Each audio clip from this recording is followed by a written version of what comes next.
नमस्कार, एक बार फिर आपका स्वागत है। आज हम हल करेंगे हिंदी प्रैक्टिस नंबर 4। चलो पहला प्रश्न देखते हैं। पहला प्रश्न है हिंदी शब्द किस भाषा का शब्द है? पहला प्रश्न है हिंदी शब्द किस भाषा का शब्द?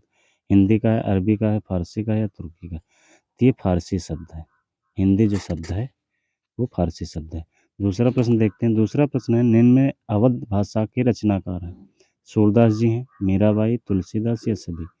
ये सूरदास नहीं, ये ब्रज भाषा के कवि हैं और ये मीराबाई ब्रज के हैं।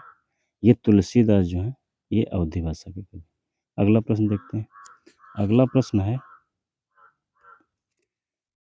अगला प्रश्न है सौरसेनी अपभ्रंश की आधुनिक आर्य भाषा नहीं है। पूर्वी हिंदी, पश्चिमी हिंदी, गुजराती या राजस्थानी?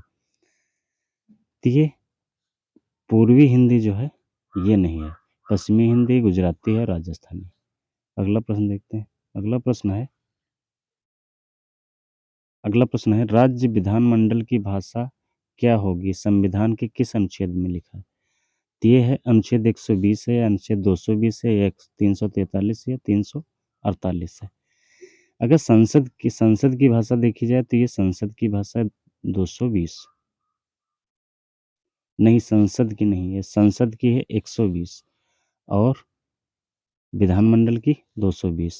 343 है राजभाषा और हाई कोर्ट और सुप्रीम कोर्ट की है 348। इसमें लिखा 348 में हाई कोर्ट और सुप्रीम कोर्ट की भाषा के लिए, 220 विधानमंडल की भाषा के लिए, 120 संसद की भाषा के लिए और अनुच्छेद 343 राजभाषा। अगला प्रश्न क्या होगा? अगला प्रश्न है हिंदी में स्वरों की संख्या कितनी है? 13 है, 11 है, 14 है या 15? तो ये हिंदी में 11 स्वर है। अगला प्रश्न देखते हैं। अगला प्रश्न है उच्चारण के आधार पर भाषा की सबसे छोटी इकाई। उच्चारण की बात कर रहा है, वर्ण होगा, ध्वनि होगा, शब्द होगा या वाक्य होगा? तो ये ध्वनि होगी। उच्चारण के आधार पर ध्वनि होती है। यदि बात की जाए जब पूछता है लेखन या लेखन के आधार पर तब वर्ण होगा। अगला प्रश्न देखते हैं। अगला प्रश्न है अघोष व्यंजनों की संख्या कितनी है? अघोष व्यंजन कितने हैं? 14 हैं, 11 हैं, 13 हैं या 12? तो अघोष व्यंजन है 13। ये कौन कौन? ये का, चा, टा, ता, पा। 5 तो ये हो गए और खा, छ, ठा, था और फा, या, रा, ला, वा। 5 5 10 नहीं, वा नहीं है। ये 13 है, या, रा, ला। ये 13 है अघोष वर्ण और सभी सघोष वर्ण होंगे। व्यंजन स्वर जो होते हैं वो सघोष होते हैं। अगला प्रश्न देखते हैं। अगला प्रश्न है अंतस्थ व्यंजन नहीं है। या है, रा है, सा या वा? अंतस्थ व्यंजन 4 होते हैं। 4 कौन कौन से हैं? या है, रा है, ला है और वा है। तो इसमें कौन सा है? ये सा, दंत सा नहीं होता। विकल्प सी सही है। अगला प्रश्न है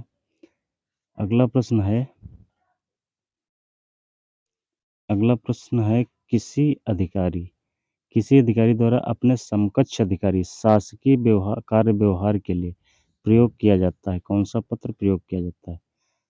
अपने समकक्ष अधिकारी और शासकीय कार्य के लिए कौन सा है? शासकीय पत्र है, अर्धशासकीय पत्र है या व्यक्तिगत पत्र या समाचार पत्र? तो ये अर्ध सरकारी पत्र होता है या अर्धशासकीय पत्र होगा।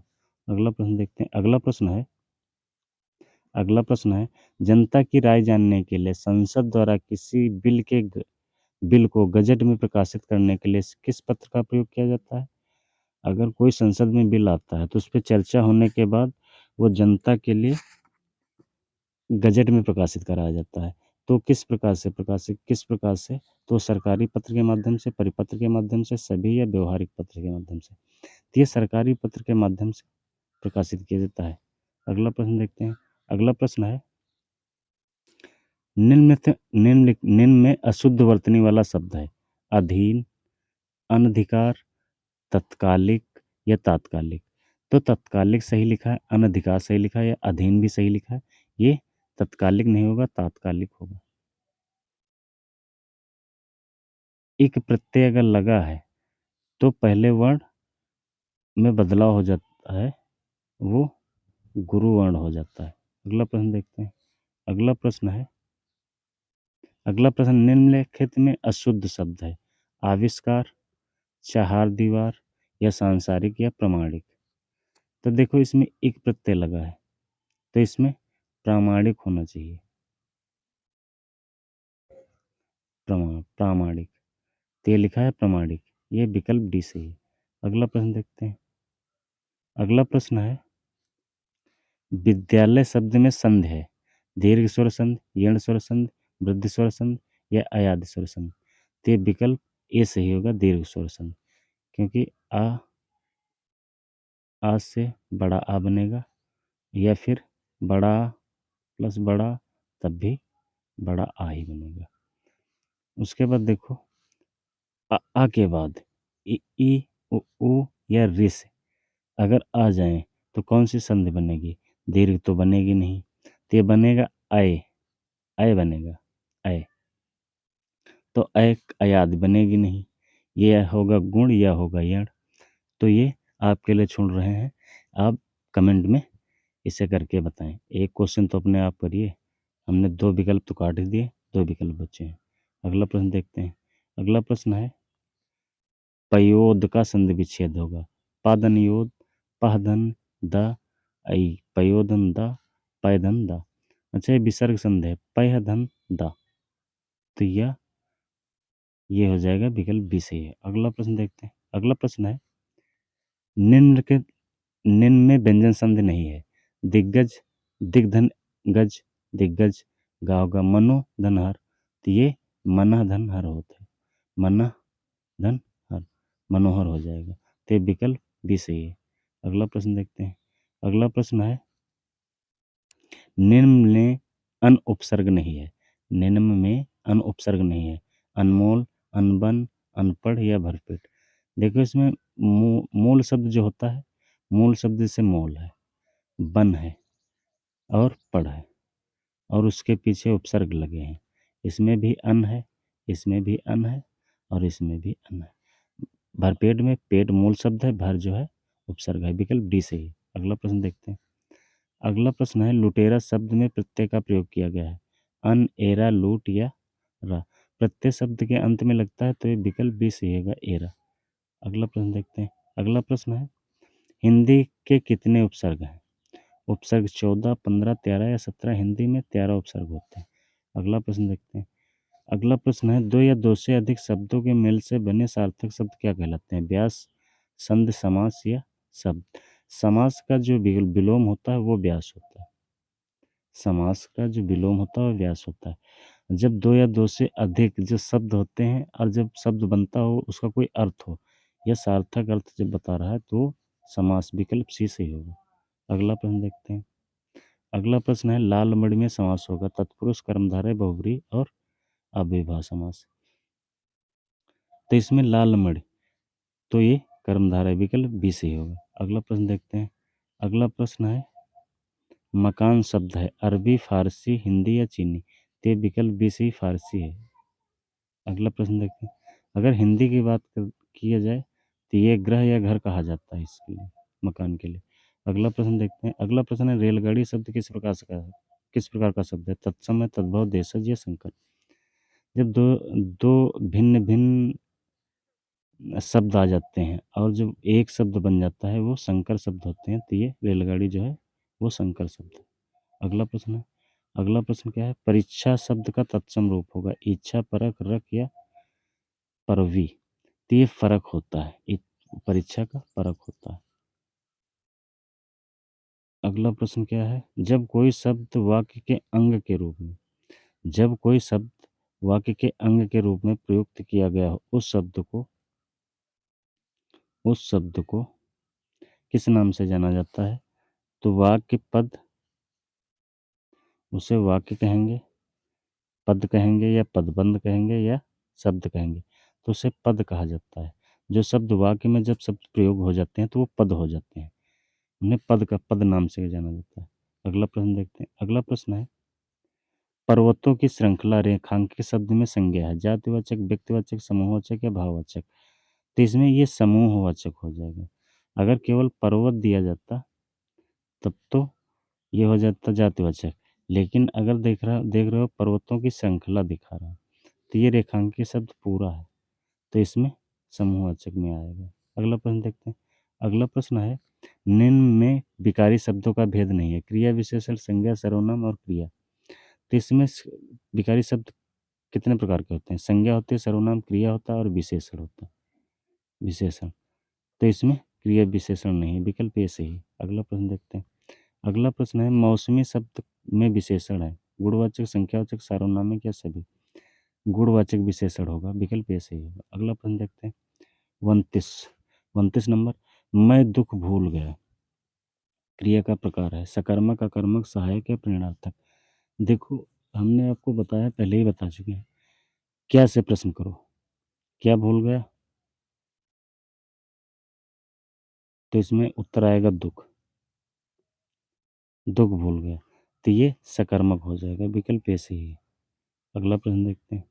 अगला प्रश्न है, सीता गई है, वाक्य का सरल काल होगा, सामान्य भूतकाल, आसन्न भूतकाल, संदिग्ध भूतकाल या पूर्ण भूतकाल। अगर सीता गई केवल लिखा होता, सीता गई, तो वो सामान्य भूतकाल होगा। अगर गई के साथ में है जोड़ दिया जाए, तो वो आसन्न पड़ोस में, आसन्न पड़ोस में, पड़ोस मतलब आसन्न भूतकाल हो जाएगा। अगला प्रश्न देखते हैं।